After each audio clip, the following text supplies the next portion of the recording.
இதே முதலமைச்சர் இதே தமிழ்நாட்டுக்குள்ள அவர் இடத்த பிக் பண்ணட்டும். கோபேக் ஸ்டாலின் நான் பண்ணிக்காரு. டிஎம்கே ஐடி வாங்குற 1000 மடங்கு பண்ணிக்கலாம். சேலஞ்சுக்கு டிஆர்பி ராஜா ஓகேவான்னு கேளு. ஐடி விங்கில் ட்விட்டர்லாம் எங்களுக்கு நாங்கள்லாம் கம்பு சுற்றுற ஆளு எல்லாமே அதனுடைய எல்லாம் தெரியும். நம்ம பசங்க எல்லாம் பக்காவா டீமில் இருக்காங்க. ஆனால் எங்களுடைய முதலமைச்சரை எங்கள் மாநிலத்திலே கேவலப்படுத்த வேண்டாம் என்று நினைக்கின்றோம். அதுக்கு மக்கள் பேச ஆரம்பிச்சிட்டாங்க. அதுக்கு பேசாம பிஜேபி கவர்மெண்ட்டை கொண்டு வந்தால் டேரெக்டாக அவங்களே நிதி வாங்கி கொடுத்துருவாங்க. நிதி வாங்கி கொடுக்கறதுக்கு திமுக அரசு வேண்டுமா? நான் என்ட்ரு பண்ணி என்டிஎம்ஏல சண்டை போட்டு அதை வேகமாக கொடுங்கன்னு நான் சொன்னேன். ஏன்னா மாநில அரசுலேருந்து ஒரு பிக்சர் கூட கிடைக்கல. அன்னை மலை இவ்வளோ வந்திருக்கு, தூத்துக்குடி இவ்வளோ பிரச்சனை இருக்கு. ஸோ அந்த நிர்மலா சீதாராமன் அவர்களை எப்படி இவங்க தப்பாக சொல்ல முடியும்? சாலக்கிராம சிலைகளை தரிசித்தால் சகல சௌபாகியங்களும் பெற்று ஜென்ம சாபல்யமும் அடைந்து முக்தியும் பெறலாம். வைகுண்ட ஏகாதசி அன்று சாலக்கிராம தரிசனம் செய்வது கோடி புண்ணியம். கிரி நிறுவனம் தனது பள்ளிக்கரணை ஹிந்து வணிக வளாகத்தில் அரிய வகை சாலக்கிராமங்களான சுதர்சன, கூர்ம, லக்ஷ்மி நாராயண சாலக்கிராம திருமேனிகளை ஒரே இடத்தில் தரிசிப்பதற்கு ஏற்பாடு செய்துள்ளது. அனைவரையும் அன்புடன் அழைக்கிறோம். திருச்சி விமான நிலையத்தினுடைய புது கட்டிடம் 1200 கோடி ரூபாய்க்கு மேலே நம்முடைய மத்திய அரசு கிட்டத்தட்ட இந்த வேலையெல்லாம் முடித்துவிட்டு நம்முடைய நாட்டு மக்களுக்கு அர்ப்பணம் பண்ணுறாங்க. தமிழக மக்களுக்கு அர்ப்பணம் பண்ணுறாங்க. இப்போ இருக்கக்கூடிய விமான நிலையத்தை விட 5 மடங்கு பெரிய ஒரு விமான கட்டிடம் அது. குறிப்பாக திருச்சி நம்ம எல்லோருமே அதிகமாக நினைக்கிறது ஒரு இன்டர்நேஷ்னல் ஹப்பாக மாறணுங்கிற எதிர்பார்ப்பு பல பேர்த்துக்கு இருக்குது. கரெக்டான பொசிஷனில் இருக்குது. இது குறிப்பாக இந்த மிடில் ஈஸ்ட் சிங்கப்பூருக்கு மத்தியில் ஒரு பெரிய இன்டர்நேஷ்னல் ஹப்பாக வரணும். அதுக்காக டிசைன் பண்ணியிருக்காங்க. இந்த புதிய கட்டிடத்தை அர்ப்பணிப்பதற்கு இன்னும் அஃபிஷியலாக நமக்கு எதுவும் வரல.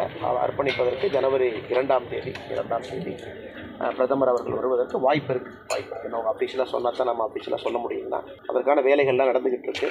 ஒரு எதிர்பார்ப்பு எல்லாத்துக்கும் சிஎம் வேகமாக வருவாங்கன்னு. ஸோ அஃபிஷியலாக ப்ரோக்ராம் கன்ஃபார்ம் ஆனோடனே நாங்கள் சொல்லுவோம். இந்த வட மாநில பிரச்சனை இங்கே தொழிலாளர்கள் பிரச்சனை வரும்பொழுது நான் ஃபஸ்ட்டு கேள்வி கேட்டேன், எதுக்கு அப்படிலாம் நீங்கள் பண்ணுறீங்க? அதுக்கு தான் தொழிலாளர் பிரச்சனை. உங்களுக்கு ஞாபகம் இருக்கான்னு தெரியல, திமுக அரசு என் மேலே ஒரு எஃப்ஐஆரை போட்டாங்க. இந்த மாதிரி வட மாநில பிரச்சனை அண்ணாமலை சர்ச்சைக்குரிய கருத்துக்களை பேசுறதுனால காவல்துறை சூமோட்டோ சென்னையில் என் மேலே ஒரு எஃப்ஐஆர் போட்டாங்க. அப்போ நான் அந்த வீடியோலாம் விட்டேன். இந்த மாதிரி வட மாநில தொழிலாளர்களை பற்றி நீங்கள் திமுகவில் சொன்ன ஒரு கருத்தை பார்ப்போம். முதலமைச்சர் ஸ்டாலின் அவர்கள் தேர்தல் பரப்புரையின் போது வடமாநில தொழிலாளர்களை பற்றி என்ன பேசுகிறாங்க, அது தயாநிதி மாறன் அவர்கள் வடமாநில தொழிலாளர்களை பற்றி என்ன பேசுகிறாங்க, அவர் வீடியோ. டிஆர்பி ராஜா அப்போ ஐடி விங் தலைவராக இருக்கார், இப்போ அமைச்சரும் ஐடி விங் தலைவராக இருக்கார். அவர் டிஎம்கே ஐடி விங்கில் வடமாநில தொழிலாளரை பற்றி என்ன போட்டிருக்காங்க அதையெல்லாம் போட்டுட்டு கேட்டேன். எதுவுமே கருத்து சொல்லாத என் மேலே காவல்துறை எஃப்ஐஆர் போட்டிருக்குன்னா நடுநிலைமையாக இருக்கக்கூடிய காவல்துறை ஃபஸ்ட்டு எஃப்ஐஆர் முதலமைச்சர் ஸ்டாலின் மேலே போடும், 2வது எஃப்ஐஆர் தயாநிதி மாறன் மேலே போடும். இவங்க எல்லாருமே பேசியிருக்காங்க. நான் இந்த பிரச்சனையை சுமூகமாக முடிப்பதற்காக பேசி என் மீது எஃப்ஐஆர் மாநில காவல்துறை போடுதுன்னா இவங்களே விட்டு வச்சிருக்கீங்க.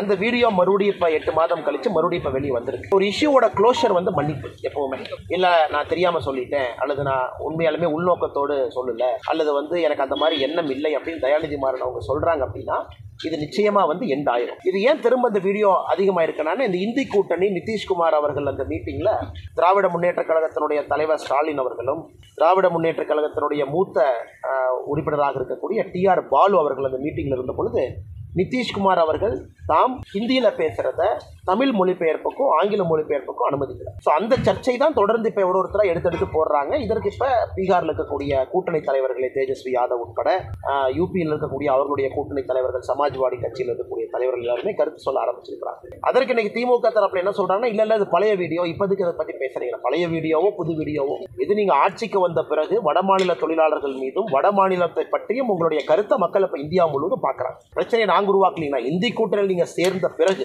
அதில் இருக்கக்கூடிய முரண்பாடுகளை மக்கள் பார்ப்பதற்காக யாரோ ஒரு கருத்து போட்டுட்டு இருக்காங்க. அதனுடைய சர்ச்சை இப்போ பார்க்குறோம். நான் முதல்ல இருந்து சொல்றதுன்னா உங்களுடைய திமுகவுடைய முகமே அப்படித்தான். இன்னைக்கு இத்தனை நாள் யூபியை கேவலமாக பேசினாங்க. யூபினா மோசம்னு சொல்றாங்க. இன்னைக்கு யூபி பார்த்தீங்கன்னா 10 நாட்களுக்கு முன்பு இந்தியாவுடைய 2வது பொருளாதார ஸ்டேட்டாக மாறி இருக்கு. தமிழகம் கிட்டத்தட்ட 50 ஆண்டு காலமாக 2வதா இருந்தோம், இன்னைக்கு 3வதா வந்திருக்கும். ஸோ இவ்வளவு மோசமாக அவங்க யூபியை பேசி தமிழகத்தை கண்டுக்காம யூபி இன்னைக்கு 2வது இடத்துக்கும் தமிழகம் 3வது இடத்துக்கும் போயிடுச்சு. அதனால் திமுக அரசு இன்னைக்கு கண்ணாடியில் தன்னுடைய முகத்தை பார்க்கணும். மற்ற மாநிலங்களுடைய வளர்ச்சி எப்படி, தமிழகத்தினுடைய வளர்ச்சி எப்படின்னு கண்ணாடியில் முகத்தை பார்க்கணும். இன்னைக்கு மற்ற மாநிலங்கள் எவ்வளவு வேகம் எடுக்குது, வளர்ச்சி எவ்வளவு வேகமாக இருக்கு. தமிழகம் குறிப்பா இந்த ஊழல்னால கம்பெனி வந்தாவே கமிஷன் கொடு, 20% கொடு, 10% கொடுன்னு சொல்லி இந்த ஊழல்னால தமிழகத்தினுடைய வளர்ச்சி எவ்வளவு பின்னாடி போகுது அப்படிங்கிறது அனைத்தையுமே திமுக அரசு ஒரு கண்ணாடியில முகம் பார்க்கணும். இவ்வளவு பெருமைகள் இருக்கக்கூடிய தமிழகம், இவ்வளவு ரிசோர்சஸ் இருக்கக்கூடிய தமிழகம், கல்வித்துறையிலே சிறந்து விளங்கக்கூடிய தமிழகம் எதற்காக தன்னுடைய 2வது இடத்தை விட்டுவிட்டு 3வது இடத்துக்கு வந்திருக்கோம். முதல் இடம் மகாராஷ்டிராவை பிடிக்க நம்ம போயிருக்கோம். இன்னைக்கு 3வதுக்கு வந்தாச்சு. அப்ப என்ன திராவிட மாடல் அரசுனே? நீங்க ஆட்சிக்கு வந்ததுக்கு அப்புறம் கடனை 7,5 கோடி அதிகப்படுத்திருக்கீங்க. 7,5 லட்சம் கோடி. அது திராவிட மாடல் அரசா? நீங்க ஆட்சிக்கு வந்ததுக்கு அப்புறம் 2வது பொருளாதார. அதனால இது எல்லாம் மறைத்து விட்டு வெறும் இந்தி கூட்டணி அப்படின்னா முரண்பாடுகள் இருக்கக்கூடிய கட்சிகள் எப்படி ஒரு கூட்டணியில் இருக்க முடியுங்க? குறிப்பா இப்ப இந்த மழை வெள்ள பாதிப்புல 2 விஷயம் பாருங்க. ஒன்னு, இதற்கான காம்பன்சேஷன் வர்றது. மத்திய அரசு கண்டிப்பா காம்பன்சேஷன் கொடுக்கத்தான் போறாங்க. அதுல எந்த மாற்று கருத்தும் இல்லை. மத்திய அரசு பொறுத்த வரைக்கும் ஒரு ஃபார்முலா பேஸ்டு அப்ரோச் இருக்கு. உறுதியா பணம் வரத்தான் போகுது. அது ஓகே, அது ஒரு பார்ட்டுங்க. பணம் வந்துருச்சு, நம்ம காம்பன்சேஷன் கேட்டோம், மத்திய அரசு கொடுத்தாங்க, நம்ம மக்களுக்கெல்லாம் கொடுத்துட்டோம். இதை நினைத்து திமுக சந்தோஷப்படுவதில் எந்த பிரயோஜனம் இல்லைங்கன்னா, இன்னைக்கு ஆல்ரெடி வந்த புயல்னால 4 மாவட்டங்கள் தமிழகத்தில் தன்னுடைய உற்பத்தி திறனை இழந்திருக்கு. ஆல்ரெடி நம்ம உற்பத்தி திறனில் கீழே போக ஆரம்பிச்சிட்டோம். இன்னைக்கு தூத்துக்குடி இன்னும் 2 ஆண்டுகள் தன்னுடைய உற்பத்தி திறனை கொடுக்க முடியாது. தூத்துக்குடி போட்டே பார்த்தீங்கன்னா இப்போ தான் திரும்ப ஆப்ரேஷனுக்கு வருது. உப்பளங்கள் எல்லாம் 85%, 90% உப்பளங்கள் போச்சு. திரும்ப அந்த உப்பளத்தை உருவாக்குவதற்கு 3 மாத காலம் ஆகும். நெல் பயிர் போச்சு. ஸோ உதாரணமாக பார்த்தீங்கன்னா தூத்துக்குடியினுடைய உற்பத்தி திறனை திரும்ப கொண்டு வருவதற்கு தோராயமாக 2 ஆண்டுகள் வேணும். திருநெல்வேலி அதே போல, தென்காசி அதே போல, கன்னியாகுமரி. சென்னையினுடைய உற்பத்தி திறன் அம்பத்தூர் எஸ்டேட்டை கொண்டு வரதுக்கு 6 மாதம் ஆகும். ஸோ ஒரு பக்கம் மழை வெள்ள பாதிப்பு, அதற்கு தற்காலிக நிவாரணம் மத்திய அரசு கொடுக்குறாங்க, மாநில அரசு கொடுக்குறாங்க, மக்கள்கிட்ட கொடுக்குறோம். லாங் டேர்ம் எஃபெக்ட் பார்த்தீங்கன்னா ஆல்ரெடி பொருளாதாரத்தில் பின்தங்கி இருக்கக்கூடிய தமிழகம் உற்பத்தி திறனை இழந்து, ஸோ ஒரு வெள்ளமும் ஒரு மழையும் தமிழகத்தினுடைய வளர்ச்சி இன்னும் 6 மாதம் பின்னாடி எடுத்துகிட்டு போகும். அதை நாம் கவனிக்கணும். படித்தவர்கள், உங்களை போன்ற பெரியவர்கள், பத்திரிகை துறையில் மக்களுடைய ஒப்பீனியனை உருவாக்கக்கூடிய உங்களை போன்ற பெரிய மனிதர்கள் இந்த கருத்தையும் நீங்கள் மக்கள் முன்னாடி சொல்லணும். ஒரு மழை வெள்ளத்தை சரியாக ஹேண்டில் பண்ணலினா நம்ம 6 மாதம் பின்னாடி போகிறோம். அந்த இண்டஸ்ட்ரி அவுட்புட்டை கொடுக்காது, பொருளாதாரத்தில் மந்தமாகிறோம். இதற்கு மாநில அரசு உடனடியாக தன்னுடைய கவனத்தை, இப்போ தூத்துக்குடி பிரச்சனை என்னன்னா, பக்கில் கால்வாய்னு ஒரு கால்வாய் உள்ள இருக்கு. தூத்துக்குடி நகரத்துக்குள்ள முழுசா போய் கடல்ல போய் இணையுது. 120 அடி இருந்த கால்வாயை ஸ்மார்ட் சிட்டி ப்ராஜெக்ட்ல 20 அடி கொண்டு வந்திருக்கிறாங்க. எப்படி நடக்கும்? முழு வெள்ளம் எங்கனே போகும்? எல்லா வெள்ளத்தையும் கொண்டு வந்து பக்கில் கால்வாய் வெளியே எடுத்துட்டு போகுது. 120 அடி ஸ்மார்ட் சிட்டி ப்ராஜெக்ட்ல 20 அடி. ஸ்மார்ட் சிட்டிக்கு பணம் கொடுக்கறது மத்திய அரசு, ப்ராஜெக்ட் மாநில அரசு தானே, பிளானே உங்களுக்கு தானே. இப்போ 20 அடி குறுக்கி வச்சா வர்ற தண்ணி என்னென்ன போகும்? அப்படியே கொப்பளிச்சு வெளியே போகுது. ஒரு குளத்துலையும் கொண்டு போய், ஏரியிலையும் கொண்டு போய் வீட்டை கட்டி, இண்டஸ்ட்ரியல் பார்க்கை கட்டி, சாஃப்ட்வேர் பார்க்கை கட்டி எல்லாத்தையும் மாற்றி வச்சுருக்கிறோம். அரசு இதை கை வைக்காமல், இதை சரி பண்ணாமல் அடுத்த வெள்ளத்தை அரசால் பண்ண முடியாதுங்க. இன்றைக்கி அரசு உண்மையாலுமே சீரியஸாக உள்ளே வரணும்னா பக்கில் கால்வாயை திரும்ப எக்ஸ்பேண்ட் பண்ணணும், அங்கே ரெடி பண்ணணும். தூத்துக்குடியில் குறிப்பாக இந்த காற்றழுத்த தாழ்வு மண்டலம் வரும்பொழுது கடலினுடைய அளவும் நாங்கள் வெளியே போகக்கூடிய தண்ணியினுடைய அளவும் மிஸ்மேட்ச் இருக்கிறனால வாட்டர் திரும்ப உள்ளே பம்ப் அடிக்குது. அதற்கு டெக்னிக்கல் சொல்யூஷன் கண்டுபிடிக்கணும். இதற்கு எல்லாம் இவர்களுக்கு கவனம் இருப்பதா தெரியல. இவங்க வெள்ளம் வந்தோடனே அடுத்த வெள்ளத்தை எப்படி தடுப்பது என்பதை விட்டுவிட்டு மத்திய அரசை எப்படி குறை சொல்லுவதுன்னு காலையிலேருந்து நைட்டு வரைக்கும் நீங்கள் யோசிச்சிங்கன்னா எப்படி அடுத்த வெள்ளத்தை தயாரிக்க போகிறீங்க? இன்னும் கிடைச்ச வெள்ளத்திலே படிப்பனை இல்லை. சென்னை வெள்ளம் கிட்டத்தட்ட 2 மாதம் 1 மாதம் முடிஞ்சது. தூத்துக்குடி கிட்டத்தட்ட 10 நாள் முடிஞ்சது. இன்னைக்கு மாநில அரசுகிட்ட படிப்பனை இல்லையாங்கன்னா இன்னைக்கும் எப்படி இந்த பிளேமை மத்திய அரசு மேலே போடலாம், எப்படி இவங்க மேலே போடலாம், நாம் எப்படி இருந்து தப்பிக்கலாம்னு யோசனை இருந்தால் அடுத்த வெள்ளத்தையும் இவர்கள் தடுக்க போவது கிடையாது. அவங்க இதே ஊருக்காரங்க, இங்கேயே படித்தவங்க, அந்த மண்ணிலிருந்து பேசிகிட்டு இருக்கோம், இங்கேயே வளர்ந்தவங்க, நம்முடைய தமிழ் பெண்மணி இன்னைக்கு நிதி அமைச்சராக இருக்கிறாங்க. இவங்க ஒரு விஷயம் புரிஞ்சுக்கணுங்கன்னா, மாநில அரசு மத்திய அரசுக்கு 12ஆம் தேதி 13ஆம் தேதி அல்லது அட்வான்ஸ் வார்னிங் வந்த நாளோ, 18ஆம் தேதி 19ஆம் தேதி ஹெவி ரெயின்ஃபால் வந்த நேரமோ, 18ஆம் தேதி 19ஆம் தேதி மழை வந்த நாளோ, முன் அறிவிப்பு கொடுத்த நாட்கள்லையோ 12-13 மாநில அரசு டெல்லிக்கு ஃபோன் பண்ணி எங்களுக்கு அட்வான்ஸாக கொடுங்க, எங்களுக்கு இதை பண்ணுங்க. நிர்மலா சீதாராமன் மேடம் அவர்களே வாலண்டரியாக, நீங்கள் பாருங்கள் எந்த அளவுக்கு தமிழ்நாட்டுக்கு வேலை பார்த்துருக்காங்க. திருமாவளவனை புரிஞ்சுக்கணும். வாலண்டரியாக ஹோம் மினிஸ்டர் அமித்ஷாஜியை போய் பார்த்து, இங்கிருந்து யாருமே கடிதம் எழுதாமல், சீஃப் செக்ரட்டரி கடிதம் எழுதாமல், இந்த மாதிரி தூத்துக்குடியில் பிரச்சனை இருக்குன்னு அவர்கள் போராடி ஹோம் மினிஸ்டர் கவனத்துக்கு எடுத்துகிட்டு போய் 5 ஹெலிகாப்டர், அதுக்கப்புறம் உங்களுக்கு தெரியணும் ட்ரோனியர் ஏர்கிராஃப்ட்ஸ் எல்லாம் கொண்டு வந்தாங்க. அதை அவங்களுடைய முகநூல் பதிவாகவும் போட்டிருக்காங்க. ஐ ரஷ்ட், நான் என்ட்ரு பண்ணி NDMல சண்டை போட்டு அதை வேகமாக கொடுங்கன்னு நான் சொன்னேன். ஏன்னா மாநில அரசுலேருந்து ஒரு பிக்சர் கூட கிடைக்கல. டெல்லிக்கு ஒரு பிக்சர் அவங்க கொடுக்கல, இவங்க ஒரு சித்திரம் வர கொடுக்கணும். அன்னை மலை இவ்வளோ வந்திருக்கு, தூத்துக்குடி இவ்வளோ பிரச்சனை இருக்கு. ஸோ அந்த நிர்மலா சீதாராமன் அவர்களை எப்படி இவங்க தப்பாக சொல்ல முடியும்? அவங்க வாலண்டியராக வேலை பார்த்து இதை செஞ்சுருக்காங்க. நாங்கள் நாங்கள் போய் பார்த்தோம். நானும் நம்முடைய அமைச்சர் முருகன் ஐயா அவர்களும் போய் நிர்மலா சீதாராமன் அவங்கள 1 மணி நேரம் பார்த்து ஃபோட்டோகிராஃபோட எக்ஸ்பிளைன் பண்ணோம். இந்தி கூட்டணிக்கு போன ஸ்டாலின் அவர்கள் நேரம் இருக்கே போகிற போக்கில் பிரைம் மினிஸ்டர் பார்க்கலான்னு ஒருத்தர் பார்க்குறாரு. இங்கே தமிழ்நாட்டை சார்ந்த பெண்மணி நம்முடைய நாடு நன்றாக இருக்க வேண்டும் என்பதற்காக இவ்வளவு கொடுத்து இவ்வளவு பண்ணி இன்னைக்கு நாளைக்கு தூத்துக்குடிக்கு விசிட் வர்றாங்க. இன்னைக்கு இரவு வர்றாங்க சென்னைக்கு, நாளைக்கு தூத்துக்குடிக்கு வந்து கலெக்டர் ஆஃபீஸில் மீட்டிங் இந்த வெள்ளம் பாதிக்கப்பட்ட பகுதியில் பார்க்குறாங்க. அப்படி இருக்கும் பொழுது திருமாவளவன் அண்ணனுடைய கருத்து சரியான அண்ணங்கிட்டே கேட்குறாங்க. தமிழ்நாட்டிற்காக இவ்வளவு பாடுபடக்கூடிய ஒரு மந்திரி, அதில் வார்த்தை போர் என்ன வார்த்தை போர். உதயநிதி ஸ்டாலின் அவர்கள் சொன்ன வார்த்தை அது தவறுன்னு சொல்லி அவங்க சொன்னாங்க. அதுவும் அட்வைஸாக தான் சொன்னாங்க. நல்லா அந்த ப்ரெஸ் மீட்டை பாருங்க. அரசியலே நீங்கள் மேலே செல்ல விரும்புகிறீங்க, இன்னும் பெரிய பொறுப்புகளுக்கு வரணும், மக்கள் சேவை பண்ணணும்னா நீங்கள் பேசின வார்த்தை சரியான்னு தான் கேட்டாங்க. குற்றம் கண்டுபிடிக்க வேண்டும் என்று தமிழகத்தில் திமுக காரங்களும் கூட்டணி கட்சிக்காரங்களும் இப்படி ஆரம்பிச்சாங்கன்னா என்ன பண்ணுறது? முதலமைச்சர் போறதுக்கு முன்னாடி முதலமைச்சர் 21ஆம் தேதி போனாங்க தூத்துக்குடி. 20ஆம் தேதியே இன்டர் மினிஸ்ட்ரியல் டீம் அங்கே போயிட்டாங்க. முதலமைச்சருக்கு முன்னாடியே மத்திய அரசு டீம் அங்கே இருக்காங்க.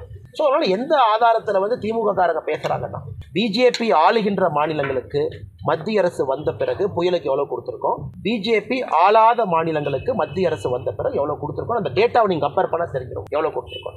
வரும்போது ஃப்ளைட்டில் ஒருத்தர் சொன்னார், நம்மளும் ஜோக்கு மாதிரி சொன்னார், திமுக காரங்கிட்ட கேட்டாங்களாமா எதுக்கு நான் நீங்கள் ஆட்சி பண்ணுறீங்க? திமுக காரங்க சொன்னாங்களாமா நாங்கள் ஆட்சி பண்ணுறது பிஜேபியிலிருந்து நிதி வாங்கி கொடுக்கணும்.